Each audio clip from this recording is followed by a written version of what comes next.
Continuamos este bloque con el doctor Julio Feccia, que bueno, es un placer compartir este café. Gracias, acá en Junior B. Estamos tomando un rico café y hablando sobre un tema bastante controversial. Bueno, vos sos docente de la Facultad de Medicina en el área de fitoterapia y un investigador de todo lo que tiene que ver con distintas posibilidades terapéuticas a la hora de abordar, ¿no? Desde una mente, una psiquis y un estado de ánimo físico y mental. ¿Lo definí más o menos? Bien, interesante que iniciaste. Sí, bueno, te contextualizo. O sea, soy docente en la Facultad de Medicina de una materia electiva de plantas medicinales.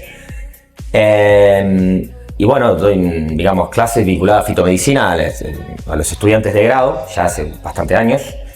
Y bueno, en cuanto a la fitomedicina, es compleja, como decís vos, porque un poco la fitomedicina nos invita a pensar desde dónde pararnos para indicar, para hacer uso medicinal de una planta, ¿no? Y en ese sentido uno va viendo en esta sociedad ya totalmente globalizada, de donde todas las culturas nos hemos encontrado, ¿no? Que tenemos como la medicina china, la medicina ayurveda de la India, ¿no? Tenemos la medicina occidental, científica, moderna, digamos. Tenemos muchas formas de pararnos para poder decir ante quién estamos, o sea, qué ser humano prácticamente, qué es un ser humano. Hay todas perspectivas diferentes. Por lo tanto, ¿qué es la salud y la enfermedad en un ser humano? Y entonces ahí, cómo pensar estrategias terapéuticas, entre ellos las plantas, ¿no? Qué bueno esto que decís, ¿no? Porque yo conozco algo de Ayurveda, hecho desde el doctor Carlos Chesta, Rosana Molo, Berra, un montón de profesionales que han hecho micros en nuestro programa, la medicina china, esto de hablar de la medicina alopática y homeopática, y decir con quién vos te encontrás mejor también, ¿no? Porque creo que el ser humano tiene que tener la posibilidad de elegir y ver con quién se siente identificado. Y es muy bueno esto de entender que tenemos células bioidénticas, ¿no? Con las plantas y poder decir, bueno, utilizo lo más importante de ellas y a veces no llegar a lo mejor a consumir medicamentos o fármacos que muchas veces nos intoxican, pero bueno, muchas veces es necesario también, ¿no? Esto es una delgada línea donde decís, bueno, lo que hago está bien, sin dejar de hacer esto, o puedo ir por ambas líneas. Viste que sí, es todo un tema. No, ambas. Yo que utilizo ambas. Ambas. Es todo un tema. Siempre ambas, porque la idea es eso, como integrarlo. Y también en ese sentido pienso, porque a veces yo como médico a veces me encuentro que dentro de, digamos, el contexto de las medicinas alternativas, complementarias, a veces parezco muy hegemónico. Claro. O sea, el médico que trae ahí como, ¿no? Cierto orden o ciertas cuestiones técnicas, ¿no? Y cuando estoy en el contexto de la medicina hegemónica y teniendo que dialogar de plantas con los especialistas y, bueno, ahí parezco que soy como muy alternativo, ¿no? Claro. Entonces, bueno, estoy en el medio. Bueno, pero sos médico. Sí, ¿Y cómo te volcaste? ¿Cómo te volcaste a todo lo que tiene que ver con la fitoterapia? ¿Vos sos oriundo de Bustinza? Soy de Bustinza, nací en Bustinza. Sos coterráneo, sí. Claro. Y venís de una familia que también está identificada con el rubro salud, ¿no? Sí, mi madre es farmacéutica. Mandamos un saludo a toda la gente de Bustinza. Sí, elabora magistralmente, así que siempre estamos ahí craneando y pensando preparados que yo necesito a veces, algunas plantas específicas en ciertos preparados para utilizar ciertas vías de administración en casos complejos, porque digamos abordo casos oncológicos, pediátricos, discapacidades, bueno. Entonces voy pensando finamente, siempre busco en esas situaciones los papers, las evidencias para ir viendo por qué y cómo indicar cada planta para cada situación, digamos, pues hago eso. Y bueno, y llevo a las plantas porque tengo una experiencia con pueblo originario de muchos años. Sí. Sí, viajaba al impenetrable de Chaco, viajé por más de 10 años, me quedaba temporadas allá. Pero muy chiquito, porque sos muy joven. 41, ¿es joven? Pero bueno, parece 10 menos. Sí, es joven. Bien, sí, arranqué muy temprano. Y bueno, ahí empecé a conectar con otra medicina totalmente diferente. Claro. Pueblos originarios, comunidades Buchi, y eso me llevó a la conexión con las plantas. Y antes de recibirme, dije, ahora sí entiendo. O sea, eso me ayudó a darle un sentido para qué recibirme. Porque en el sistema y especializarme no me terminaba sintiendo cómodo al recortar, ¿no? Decir, bueno, me dedico a esta parte o me dedico a este grupo tal, yo hago pediatría. o hago neurología, me dedico a un sistema. Un poco lo que yo veo que ya hay un exceso de fragmentación y subfragmentación y atomización del cuerpo humano y de cómo se aborda la medicina.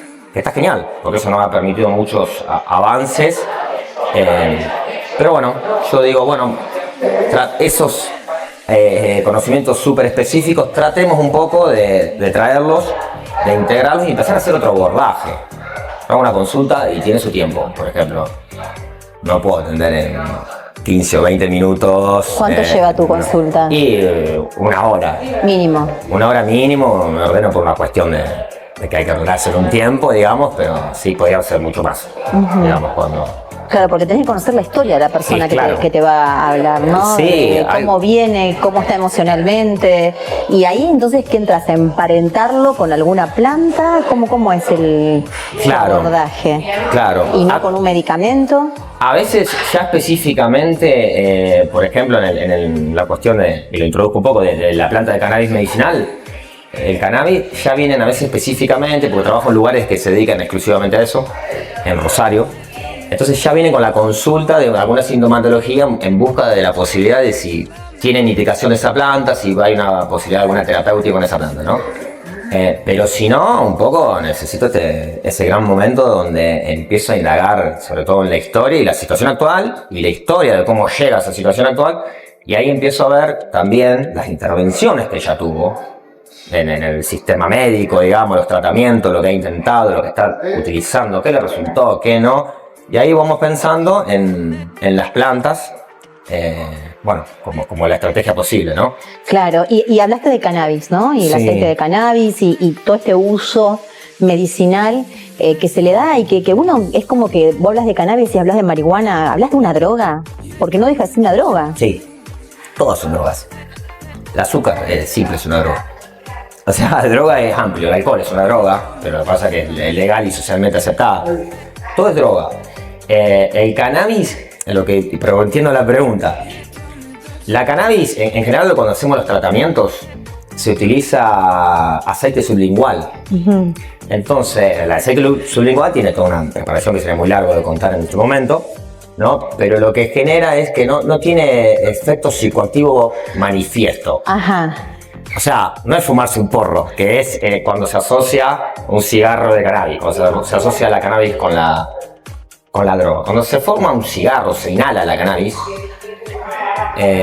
uno está incorporando gran cantidad de cannabinoides, de los componentes de la planta, en muy poco tiempo. Y rápidamente llega al sistema nervioso, al cerebro y actúa. Sí tiene su efecto. Y hace una psicoactividad manifiesta, claro. ¿No? Eso sucede. Lo cual no quita que la vía inhalatoria no sea una indicación médica. Países como Israel y Canadá, que son pioneros en cannabis en el mundo, hoy en día utilizan principalmente la vía inhalatoria. Lo que pasa es que no le indican un cigarro, claro, que estás inhalando la combustión de humo, eso no es saludable, sino que tienen dispositivos de vaporizadores, ¿no? Y van dosificando el uso inhalatorio, digamos. Pero Argentina no tiene todavía desarrollado vaporizadores locales, digamos, ¿no? Una industria de eso, entonces uno no puede indicar vía inhalatoria o contar con esa vía también, porque, bueno, es como solo está el cigarro. Claro, por eso es también controvertido, ¿no? Porque uno es como que decís, bueno, pero y neurológicamente, ¿qué pasa? Pero claro, se estudia y para una patología puntual, si sirve, se hace bien y se ayuda, no sé, vos qué experiencia tenés y en qué casos, ¿no? Por ejemplo, muchísimas. O sea, tiene muchos usos, porque contextualizo esto, la cannabis. En realidad existe un sistema endocannabinoide en el cuerpo que se viene descubriendo desde la década del 70, pequeñas moléculas en el cuerpo que al final, con los años, sobre todo en los 90, terminaron de entender que hay un sistema endocannabinoide. Nosotros, digamos que el componente similar a lo que tiene la planta lo producimos endógenamente en el cuerpo. Ajá. ¿No? Entonces hay un sistema y ese sistema tiene la función básicamente de ser homeostático, que regula todos los otros sistemas que hay. Entonces la cannabis, ¿por qué también hago una consulta a veces extensa? Porque sé que va a tener efecto en todo el organismo, en todos los sistemas, en todos los aparatos. Entonces tengo que hacer un chequeo, no solo de la medicación que tomas, sino de cada uno de esos sistemas. Y a nivel neurológico, el uso indiscutido y que es totalmente legal, porque hay cosas que son legales de atender con cannabis y otras no. A eso iba también, claro. Son las epilepsias refractarias. Pero ¿qué sucede? Con epilepsia refractaria no es cannabis, porque cuando ahí entramos en otra. Cannabis sativa L es el nombre científico de la planta, pero después existen variedades de la planta. Y cuando uno va a las variedades de las plantas se encuentra con que tienen una fitoquímica diferente. O sea, son químicamente, son lo mismo, pero tienen variedades. Entonces, cuando uno quiere indicar para las convulsiones, para una epilepsia refractaria, indica lo que se le llaman la jerga del quimiotipo 3, que tiene principalmente un componente fitoquímico que es el CBD, un cannabinoide.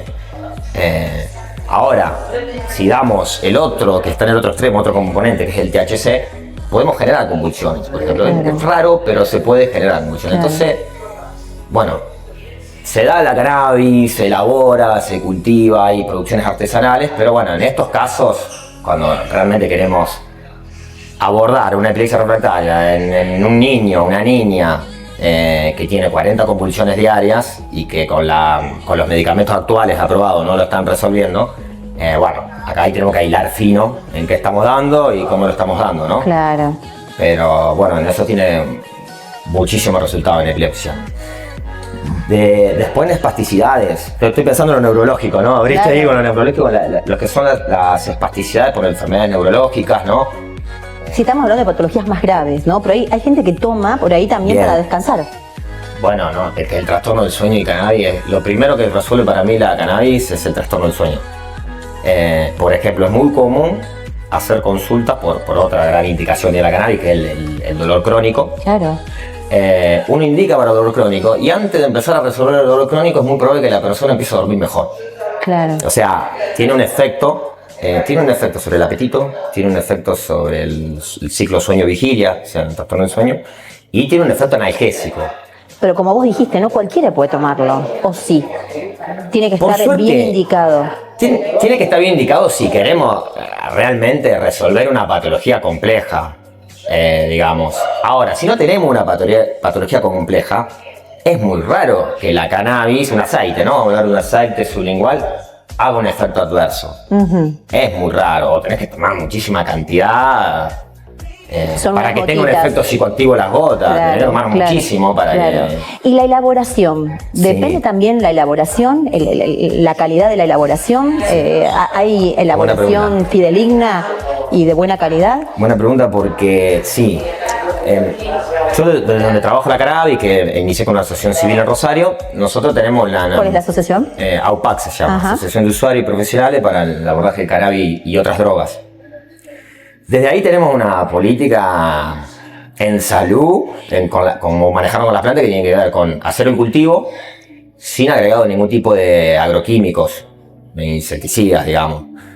Primero eso. Estamos haciendo medicina, no puede haber otros químicos allí interactuando. Así que ya es artesanal llevar naturalmente una planta saludable para que luego se va a convertir en medicina.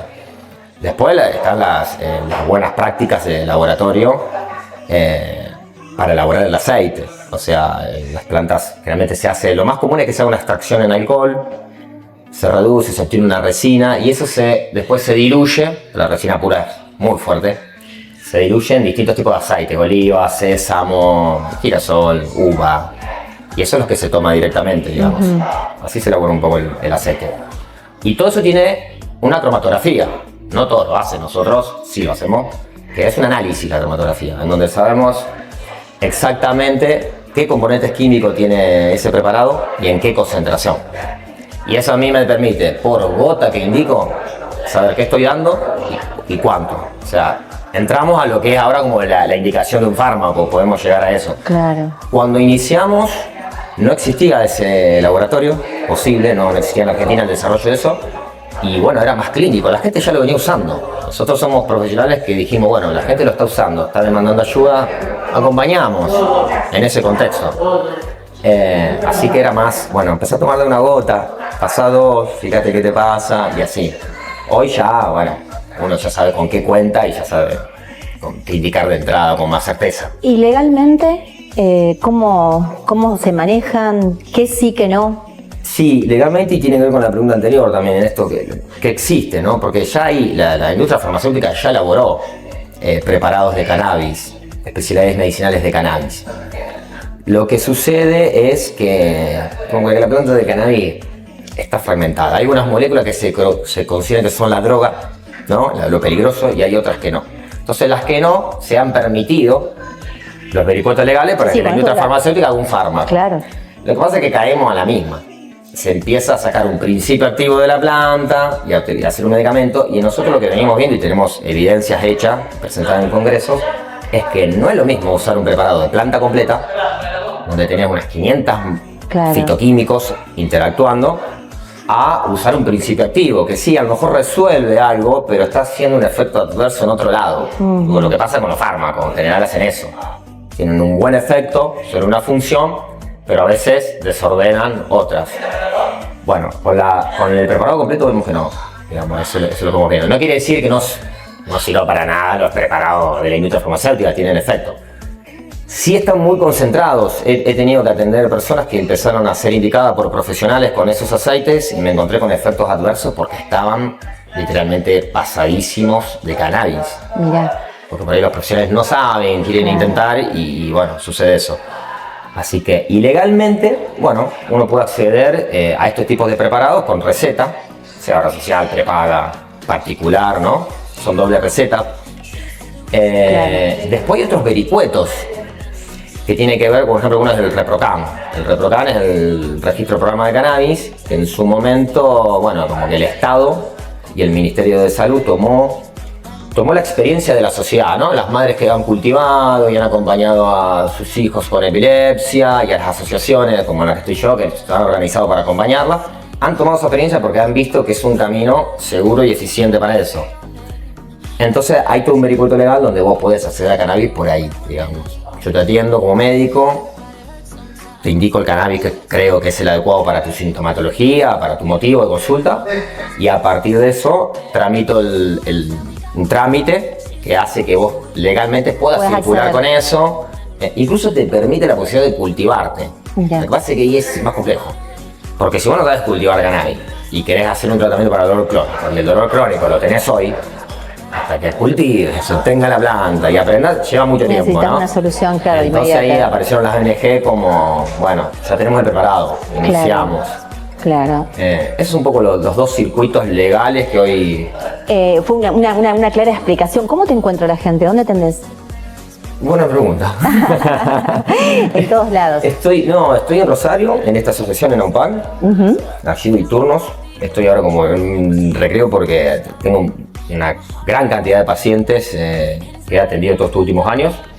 Y en una cuestión por demanda de gente conocida del mismo pueblo, empecé a atender en Bustinza, así iba una vez por mes, cada 15 días, a gente del entorno, pero me empezó a pasar que, bueno, no llega. Ya gente de afuera empezó a ir a Bustinza. Así que hoy atiendo en Bustinza y estoy como en la situación de ver cómo me organizo con eso, ¿no? Porque la demanda es muchísima. Y bueno, y en la zona todavía no conozco, por lo menos, hace poco estoy trabajando acá por Cañada, digamos.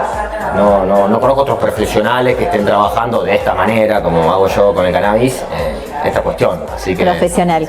Bueno, está bueno, nosotros desde Versión siempre damos diferentes versiones de la vida y principalmente cuando tiene que ver con la salud, ¿no? Y que cada persona tenga la posibilidad de elegir. Y siempre brindamos las herramientas, siempre de manos de profesionales. En este caso, como el doctor Fechia, que lo pueden encontrar en Rosario o en Bustinza para la gente de la zona. Y seguimos estando en contacto con vos porque la verdad que el mundo de las plantas a mí particularmente me fascina y yo creo que no podemos dejar de conocerlas, admirarlas y aprovecharlas. Gracias. Bueno, gracias a vos por la invitación, Anabel. Un placer. Un gusto. Are you with me? Are you with me?